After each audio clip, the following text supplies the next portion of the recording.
Ready? Let's react. Stop crying. Stop with the tears. Don't cry. Pick yourself up. Stop with the emotion. Don't be a pussy. Don't let nobody disrespect you. Be cool and be kind of a dick. Always keep your mouth Nobody shut. likes a tattletale. Bros come before hoes. Don't let your woman run your life. You bitch. What a fag. Get laid. Do something. Be a man. Be a man. Grow some balls.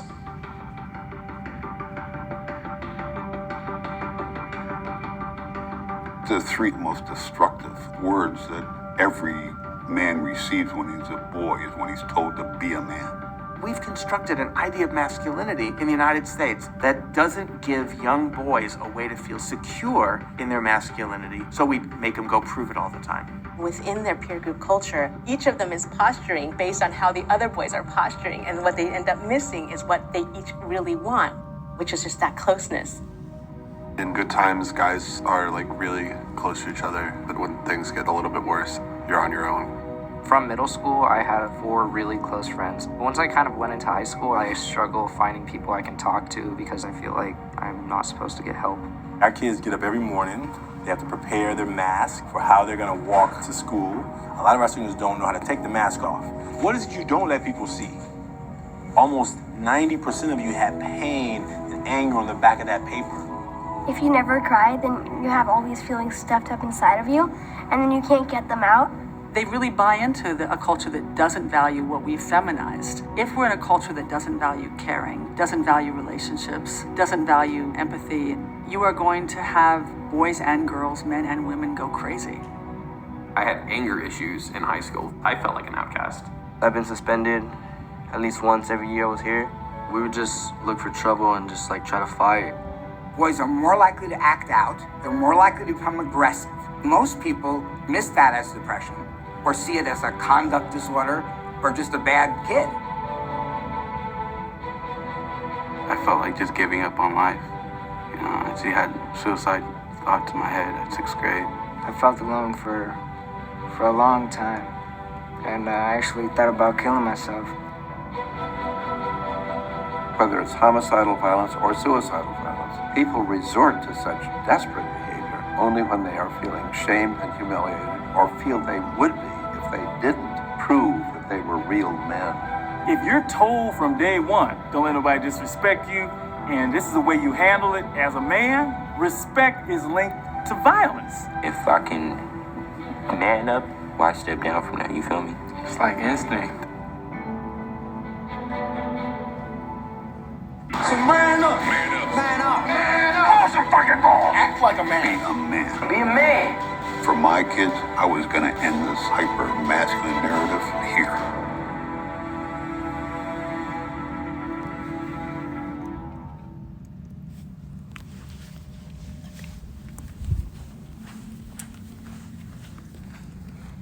All right, fellas.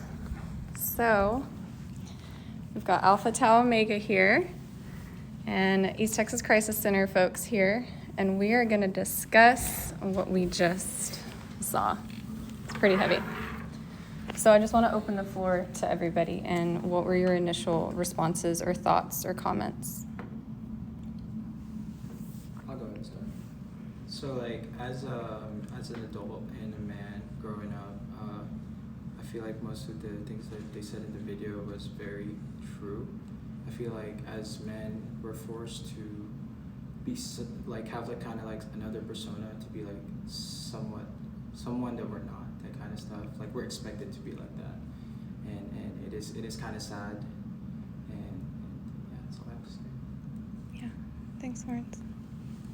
It's like Michael Kimmel said, you know, we've constructed this idea of masculinity where we always have to go around and prove we've lived up to the idea, to prove we've lived up to the idea that we're real men, so to speak. So we are forced into this box of conformity, if you will, and we have to live up to these standards to be perceived as a real man. And anytime we step outside these norms, we're going to get reinforcement to get back in the box, because like they said in the video, you know, there's implications of being homophobic or being weak or not being able to show emotion. So anytime we show emotion, you know, we're gonna get reinforcement to step back in this box to be a man, because part of the socialization of masculinity is not to show emotion, and I think that's where we learn to live under these masks that they're talking about. Yeah. Thank you, Jeremy. They mentioned that in the documentary too, these boxes of this is like masculinity and this is femininity. And it said, you know, what is it like for men and boys to be trapped and forced into the box of manliness and masculinity? I would like to ask that to y'all. If you resonate with what Jeremy was saying, what is it like for you as a man to be forced inside this box of I'm masculine, I'm a man? Well, I have this example. So last night I fell from my bike. It hurt really bad. But it was like I was with a bunch of friends and they were trying to give me like peroxide to put on my arms, and it was gonna hurt. So I was like, of course I didn't want to do it, but there was this thing like, I gotta be a man, I gotta take it. So I don't know, stuff like that, that's a minor thing, but like I feel like stuff like that, I feel like as guys we can't express ourselves. Of course, like I have a different background. Like I came to America like 2 years ago. So back home I think it's kind of worse for guys, like in that aspect. And it's like, you can't do this, you gotta be a man. Like of course there's standards, I don't know how to explain it, but I guess all of us here understand it when I say that, like those stuff that like be a man, you have to do this, or you can't like, I don't know, you can't wear pink or stuff like that. Like Yeah. I guess that's gotta change. I mean, it's changing. Like I'm glad we're having discussions like this. Like it's a good sign. Yeah. Thank you. Yeah. I think one really good point you make is like that it is this subtle thing. It's not like it's just on these big neon billboards do this, but it's in all the little things of everyday life. You know, it's like, especially working around kids, you know, it's somebody who says, you know, a little boy hits another little boy, and they say, oh, well, boys will be boys, they're gonna do that, that's part of who and what they are. You know, a little girl does the exact same thing and hits somebody, and they say, well, you don't do that, we don't hit. And it's like, you know, there's this double standard, but it's something we get from day one with every little action and every little thing we do, and it's kind of insidious because it's creeping in the corners, and that's an expectation. You know, it's something you get from your parents, you get from school, you get from the other kids. You know, you're almost nervous to send your child to school in a pink shirt if they wanted a pink shirt if they happen to be a male child, because you know the other kids are going to see that as, that's weird, you know, what's wrong with you? And that's just, maybe they just liked the pink shirt, and why not? Boys can wear pink, boys can wear blue, you can wear any color they want, you know, but there's that expectation. You have to be a certain thing because that's what you are, that's all you ever can be, and you're not allowed to go beyond that. It's like a cage. I spent years trying to prove not only to the world but to myself I was a man. And now I define what masculinity is to me. But along with that, what I face specifically with my job is often other people take what is the traditional man ideology and they place it on me, like assuming that I can't be empathetic because I'm a guy, and other attributes, because they say, well, if I'm a guy, then I must be this, and I can't be these other things. And I define what is masculinity for me, not the world. And the sooner that we as men decide that we're going to decide what a man means, as opposed to letting the world tell us what a man means, the better we will be long term, and the healthier we will be as an environment. Thank you, John. I think back to, makes me think back to high school, growing up in like a small East Texas town, and kind of sports being the big thing there, and being part of a athletic program there, kind of your level of masculinity is measured on how good of an athlete you are, how much you buy into the program, and that can be hard when you're maybe a guy who's maybe not as developed as some other guys, or quite natural athlete. So it's hard there, and then you got coaches who reinforce that and kind of even put down other people who aren't part of that program. less men than you for not doing this. And kind of going back to that subtle thing, because during that whole time I remember being told, like, man up or anything like that. It was all subtle, but it was there. Yeah. Yeah, and that starts really, I mean, in the sports culture, it starts really young. You know, if you're playing pee-wee football and you get hurt and you start crying, like have a natural human reaction, you get told to suck that up, quit crying. You know, you get told to suppress that emotion, those feelings. So. Yeah. So I'm hearing people talk about leaders in boys' lives when they're growing up, like coaches or teachers. I think maybe in East Texas, I'm from Central Texas, it was coaches that definitely had a big say-so in boys' lives, at least in the States. What do y'all think about that? Like you said, John, you know, society tries to define what masculinity is and what it means to be a man, and you're trying to break that and define what it means for you to be masculine. Yeah, one place I used to go to, we used to talk about it. I carry a pocket knife. A lot of guys I know back where I'm from carry a pocket knife. And if you get caught without your pocket knife, somebody would say, oh, going to take a corner off your man card. Just like you can't be a man if you don't carry a pocket knife. It's just something I've done because it's a pocket knife to me is not a knife, it's a tool. You use it to do different things. You can use it as a screwdriver, cut open boxes, a lot of different things. It's a tool. But even there, it was coaches, it was other predominant men in this society that determined what a man looked like. It was other adult men in your life that were around you that determined what a man looked like. And none of it was about empathy. None of it was about caring. None of it was about treating your significant other with care and respect. We live in a culture where cheating on your spouse is normal. And to me, being willing to hurt somebody that much, it says, I dislike you so much, I'm willing to hurt you that bad.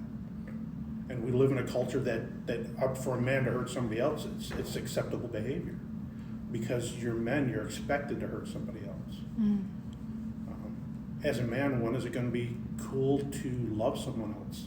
When is it going to be cool to care about somebody, even if you don't even know them, because they just need help? So when is that going to be cool? When is that going to be manly?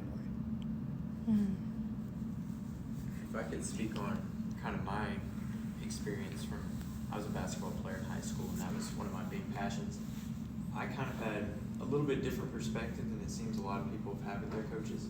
My coaches pushed us to the absolute brink, right? Pushing as hard as we could to get the most out of us. But there was also an aspect of respect. You need to respect everybody else. You need to respect the other team. You need to hold yourself accountable, hold your teammates accountable to honor. And honestly, it was a brotherhood. So for me, I had a little bit different of a perspective, and it helped bring us together and have an identity as kind of like a unity kind of feeling. So I can see and I understand like a lot of situations out there, people are pushed and disrespected, treated poorly, and aren't treated to care for others, but that's just been my perspective.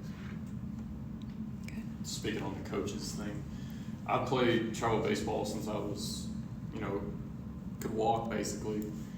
And, I've had some coaches like that, and then I've had some coaches where, you got to stay in the box or whatever. Like one time, I broke my pinky, slid into a bag one time, and I, wanted to come out, whatever. He's like, oh, no, you're fine. He just taped it up, sent me back out there. He's like, dust it off, you're fine. Be a man, And then also boxed for 10 years, and that was kind of like the precedent, I guess, is, be a man, if you can, beat this guy in the ring, you're not a man, or he's more a man than you are, so just kind of that culture thing. Wow. Yeah, and I think, talking about coaches, and you guys bring up good points. I think, I think that's one place where we can work, being in sports and coaching, that's a great way to kind of build up, a young man's, leadership skills and quality. That's a good place to show them to be a good, healthy man. But it's also kind of like an area to look out for. I feel like there's a lot of, like I said, there's those good coaches and those bad coaches. coaches. Those guys that are going to build you up, and those other ones that are kind of maybe will end up tearing you down more, and kind of try to reinforce that toxic masculinity, whether it's intentional or not, something that happens. I'm not trying to say that, you know, all coaches are bad or that you got it wrong, but it's a two-sided thing. It all depends on kind of going back to situational. Yeah, situational. What someone's been taught and what they continue to teach to others. I can actually kind of add something interesting to that, because like sports do get a really bad rap, and there are some excellent coaches out there, and there are benefits to like building this team identity thing. And I think that's really good, and you see that like in the girls' athletics too. And I think that's something we should keep. But yeah, there's also a toxic side to it. I wasn't really very athletic at all until I was like more in my adult life. But when I was a kid, I was more like in the gamer culture, you know, video games, card games, things like that. And you know, it doesn't get nearly the attention as athletics. And athletics get the really bad rap of being, you know, oh, this is like, you know, this is a really sexist area, which it can be, but that's not to say that other areas can't be too. And like gamer culture can be super toxically sexist. And you know, someone who was raised luckily in an environment where like that wasn't a thing, kind of getting into that, it struck me, it just hit me that everyone else was so sexist and I didn't understand it because that's not how, you know, it was in my house.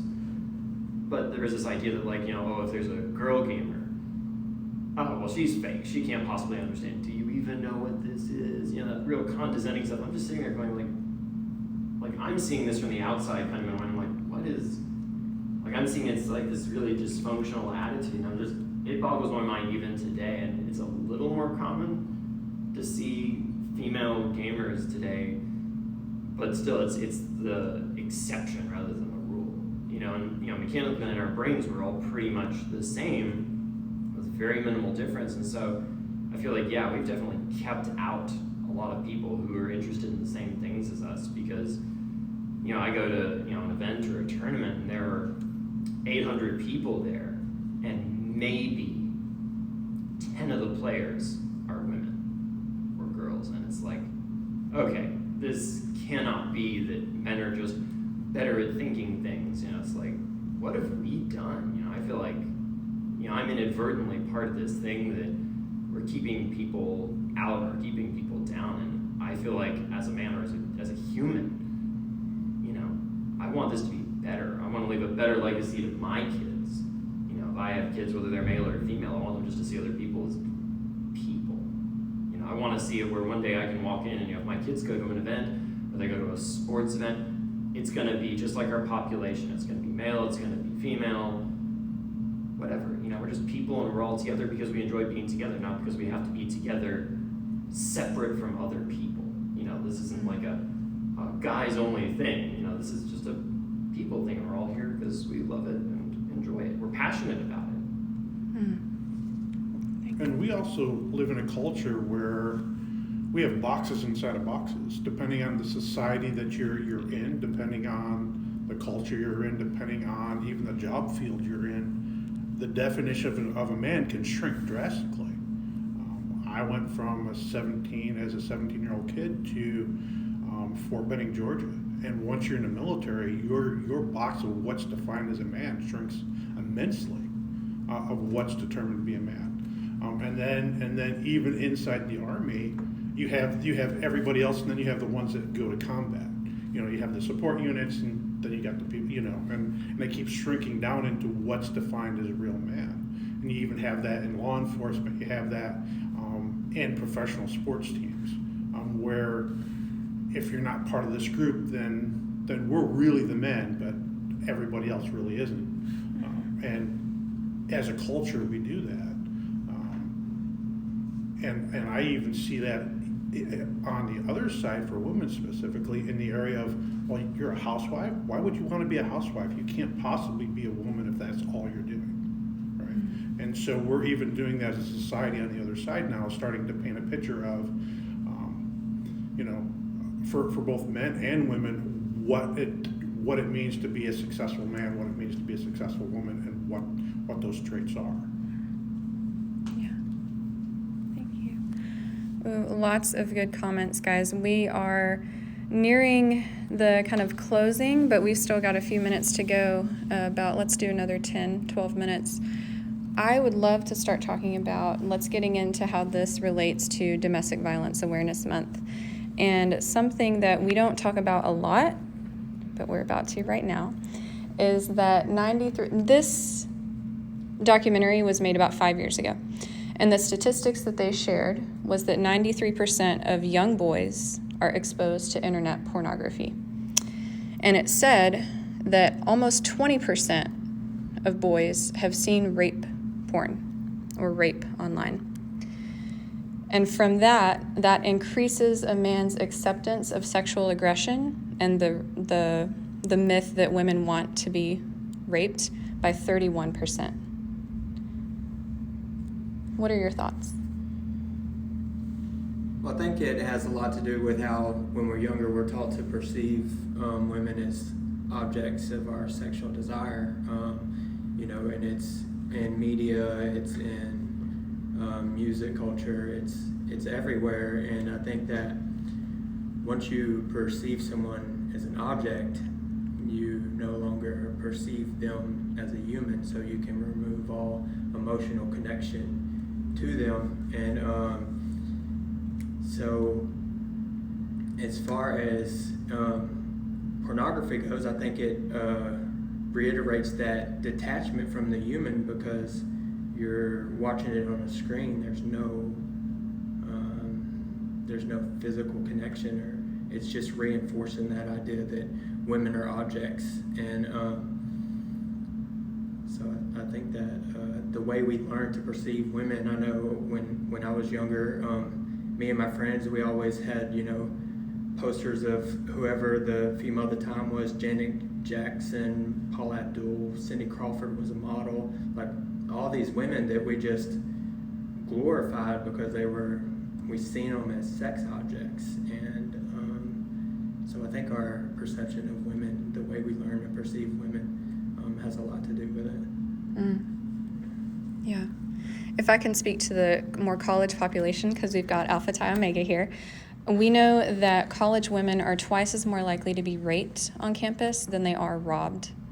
And a study that they quoted in this documentary was that 35% of college men said if they could get away with it, for sure, they would rape a woman. What do you want to say to guys in college, out of college, it doesn't matter. What do you want to say to guys about this topic, since y'all are here having the conversation? What would I want to say to guys? That's tough. Like, I don't know what I would want to say, but I grew up really close to my mom, and I was really close to my sisters or cousins, and it's something like it's so crazy to me, like when you say all the statistics, I can't even process everything. But I think it's definitely having conversations with college people. It's it's very normal. I feel even growing up, high school back home, I feel stuff like that, you said music. I feel in the pop culture, I feel it's very normalized to see not just women, but I don't know, the whole everything is just so normalized, seeing women as objects, or I don't know, serious. It's I'm glad we're having this discussion now. Go ahead. I can bounce off what he was saying. Thank you. I think a lot of society, and those statistics are terrible. Hearing that kind of number is rather shocking, to be completely honest. But I think a lot of times it is normalized, and since we're talking specifically from men to women kind of thing, women are dehumanized by a lot of society with pornography and things like that kind of breaks down, like you were saying, that it kind of makes it normal when it really shouldn't be in any way. And it's weird because our time that we're in with technology and everything like that, it completely changes the landscape. So I feel these issues were prevalent in the past, but with the accessibility to things like that, it kind of amplifies the issue, so to speak. Yeah. Thank you for sharing that, Jake. Can you repeat the question again? Yeah, well, the prevalence of like dehumanizing women and pornography and rape on college campuses and just in general, what do you want to say to men about this topic? To be honest, I'm also just as shocked when I heard the statistics, but what I want to say to them is that it shouldn't be like that. You know, I think that we should all respect each other, and at the same time, respect each other's like spaces and that kind of stuff. And it's really not fair for women to be seen like that, and I feel like if we put ourselves in their shoes, we would not like that kind of reaction as well. So it's only fair for us to treat them the way they should be treated. Right. Yeah, if the tables were turned, it wouldn't be, acceptable the other way. It's shocking because, I don't know, there's the statistics that are out there, they're just astronomical, I think. Because, I don't know, it's just hard to think about because I'm the only guy on my side of the family. Like, I have all girl cousins, I have an older sister, and it's just, tough to think about that. But, just live by the golden rule, treat other people the way you want to be treated, I guess. Going off of what he said, I feel like putting yourself in their shoes, I feel like guys are usually less in touch with their feelings. So it's like it's harder for guys to kind of like see the other person as yourself, if that makes sense. Yeah, I feel like it's okay. Like when guys are in touch with their feelings, I feel like they're called, I don't know if it's just in like college culture, but like, they call gay, stuff like that, or feminine. It's not, it shouldn't be a bad thing. Yeah. Thanks, guys. Any comments over here? It's okay if I not. was kind of thinking, you hear a statistic and it's like, 1 in 3 or 1 in 5. So many guys I know directly or indirectly kind of in my life who are, sort of men's men.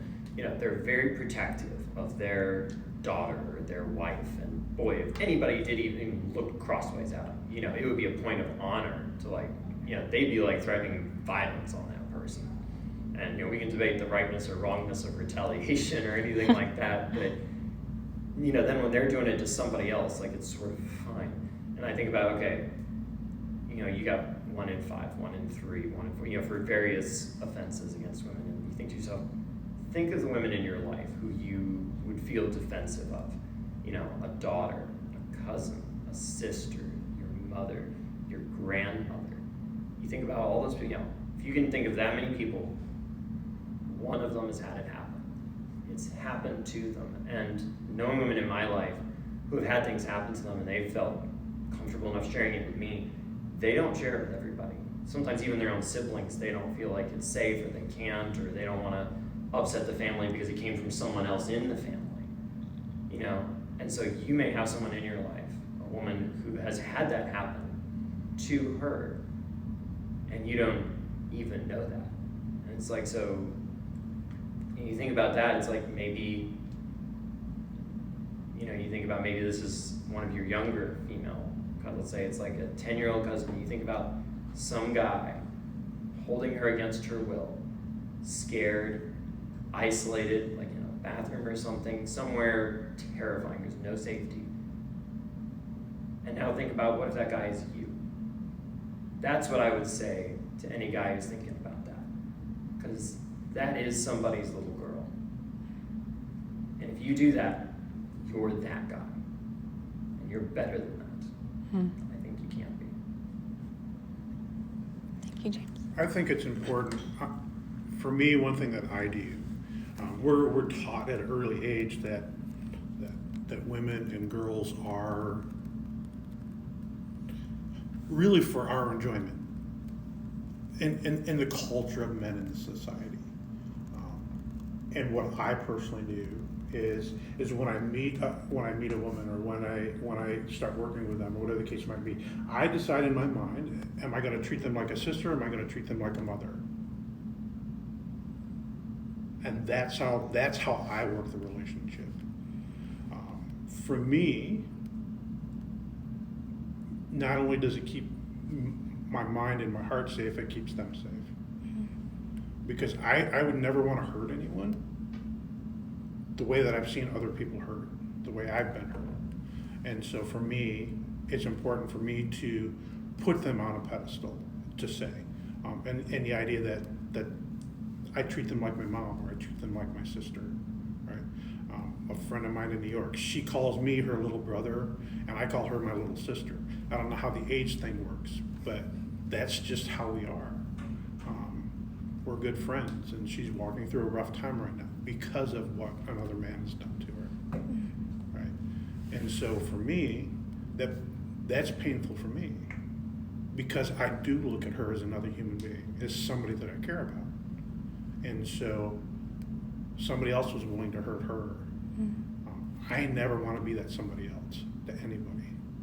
And so if we lived our lives that way, as the idea of being, you know what can I do not to hurt that person? As opposed to, it's about me. I think the key thing for me, one thing that I've really decided to be a man is there's things in my life that I'm selfish about, but that's not my life, right? I think when you, as a man, they teach you to be selfish, and it's about you. It's about you being a man and you getting what you want and you doing what you think is right and you need to do because you're a man and you can do it. And I think when you start thinking about other people, especially their feelings, their emotions, their hurts, their cares, you start looking at them more like a human being and less like just somebody else. Guys, thank you for your comments. We're going to have to wrap up. And we have some people saying that this is great conversation. I'm really glad guys are having this conversation. So people are loving you out there. So yeah, saying people's reactions are interesting about the statistics and just how common they are. What I would like to do is, in closing, we're talking about, of course, Domestic Violence Awareness Month. And I'd like to mention for everyone listening and also everyone in this room, yes, men also get abused, and men are victims of domestic violence as well, and sexual assault, the whole gamut. And women abuse men too. However, we're using this day and this time for men to have a conversation to other men about toxic masculinity and how can we change it as the future generation of the world and maybe the current generation of the world, right? About how we can switch this around and make it more positive and a more safe place for women and our children and everybody. So in closing, I'd like to share one more statistic because y'all seem to soak those in. When this came out, it shared that 90% of people who commit homicide, over 90% are men. And 50% of those people that have killed someone else are younger than 25 years old. So that kind of in a nutshell, we can say a lot of men are killing a lot of people in the States, at least. And we're talking about, here where we are right now. Maybe the other cultures can be a different topic. They shared a statistic that said from 2001 until 2012, so 11 years, about 2,000 of our U.S. soldiers died in Afghanistan. Okay, that's a lot, 2,000 of our soldiers. In that same 11 years, about 12,000 women were killed by their husbands or boyfriends. So that's 10,000 more than our own U.S. soldiers dying in war. We're talking about toxic masculinity. We're talking about having conversations and treating women as your sister or your mother or your cousin, whatever that might be. And you want men to be held accountable for what they do and quit having this locker room talk, as they mention in this documentary that we did not see. What challenge or what action step, here's the question, would you like to take to expand the definition of masculinity in your life? Now, this might be in college, this might be at school, this might be at work, this might be in your own home, might be at church. We're in East Texas, after all. So what is an action step, I'll give y'all some time to think about it, that you would like to take and challenge people watching right now to expand the definition of masculinity?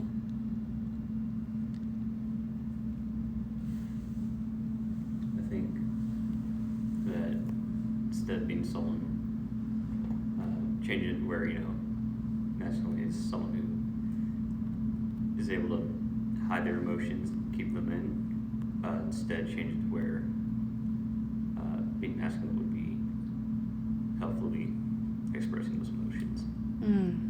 Yeah, just to coattail off him, I have a 17-year-old son, and broadening his range of emotions and nurturing his emotional competence to allow him to be able to express his vulnerability, give him a language for his emotions, because a lot of times the only acceptable emotion for boys to express is anger, and that's a secondary emotion. So to be able to really be in tune with his full range of emotions, to have healthy responses and reactions, is something I try to instill in him.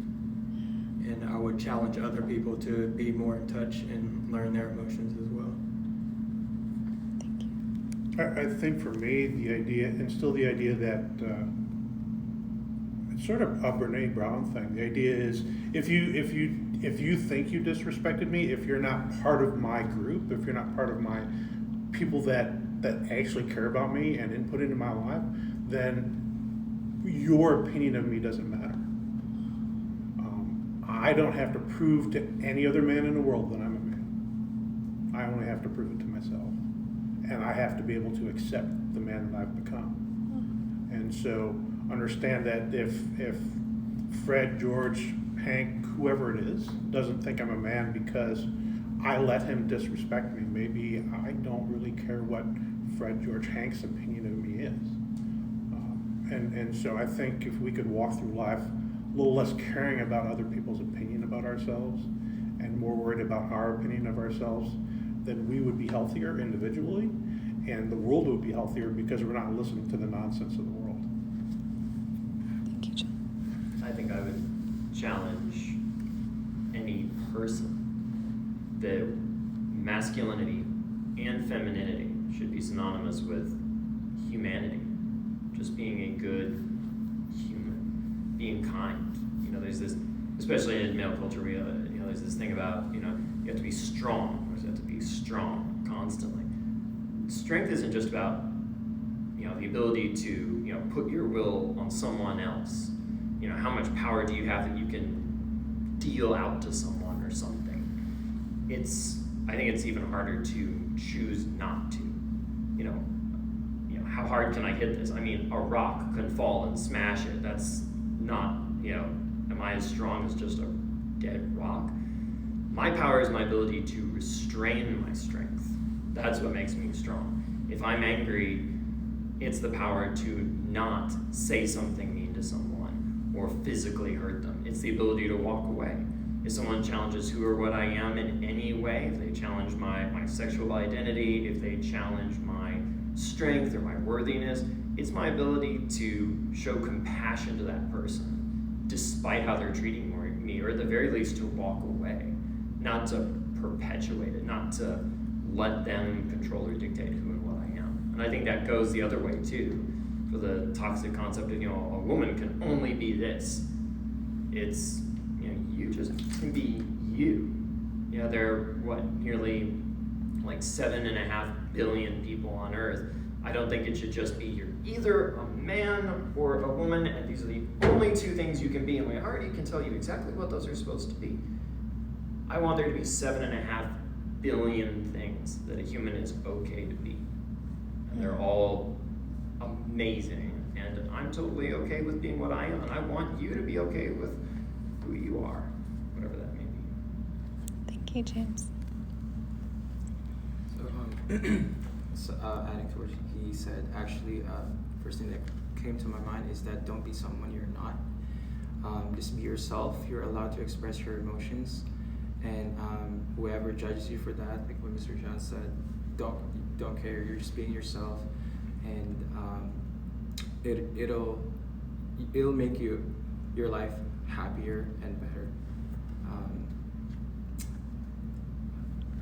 Thanks. Bouncing off what you said, don't look outward, look inward, set your own standards, don't live up to the standards of the world, you don't have to abide by what they say. If it's good enough for you, you know, it's good enough. For me, it's an action step I guess I would take is something I've believed in for a long time. It's perspective. Keep learning, see what other people think, why they think it, try to have an understanding, even if you don't agree with it. Just be empathetic in a way. Yeah, I like that. Just keep learning and keep having those conversations. And I feel like today was just interesting for me because like hearing you guys talk, and I feel like from my perspective, like this things are kind of from in my world. Like what I see is like things are kind of changing. Like for example, we have an event tonight with a sorority. They're organizing it. It's a contest, and like guys are kind of like breaking the stereotype. They're doing all these dances and like. I don't know, like guys around me, like we talk about feelings and like stuff like that. So it's like for me in my world, like I'm talking about people around me, like I'm glad that it's like it's kind of not like what we were talking about. I feel like I'll continue to do that. I guess that's the action step. Just keep learning more and just keep I don't know, being there for your friends and like just understanding everybody, growing more empathetic, stuff like that. Yeah. Yeah, I love that. Thank you. All of our friends here today, we appreciate that. The comments are exploding with y'all. Love for y'all. They're like, wow, this is great. I love the comments. Embrace who you are. Coexisting masculinity and femininity. I love that. So let's close. We're going to wrap up. And I hope this works. I want to be able to state, oh, hi. So, hi, everybody. We're here. And we're having this conversation because in the States at least, if we're being taught to devalue and dehumanize everything feminine, me, then that means these guys aren't going to experience what femininity means, and they're going to be more likely to hurt somebody that looks like me, which equates to domestic violence. And we don't want that. So let's end domestic violence. Let's share these great guys' comments and encouragements with learning about our emotions, expressing our emotions, coexisting femininity and masculinity, and let's change the world.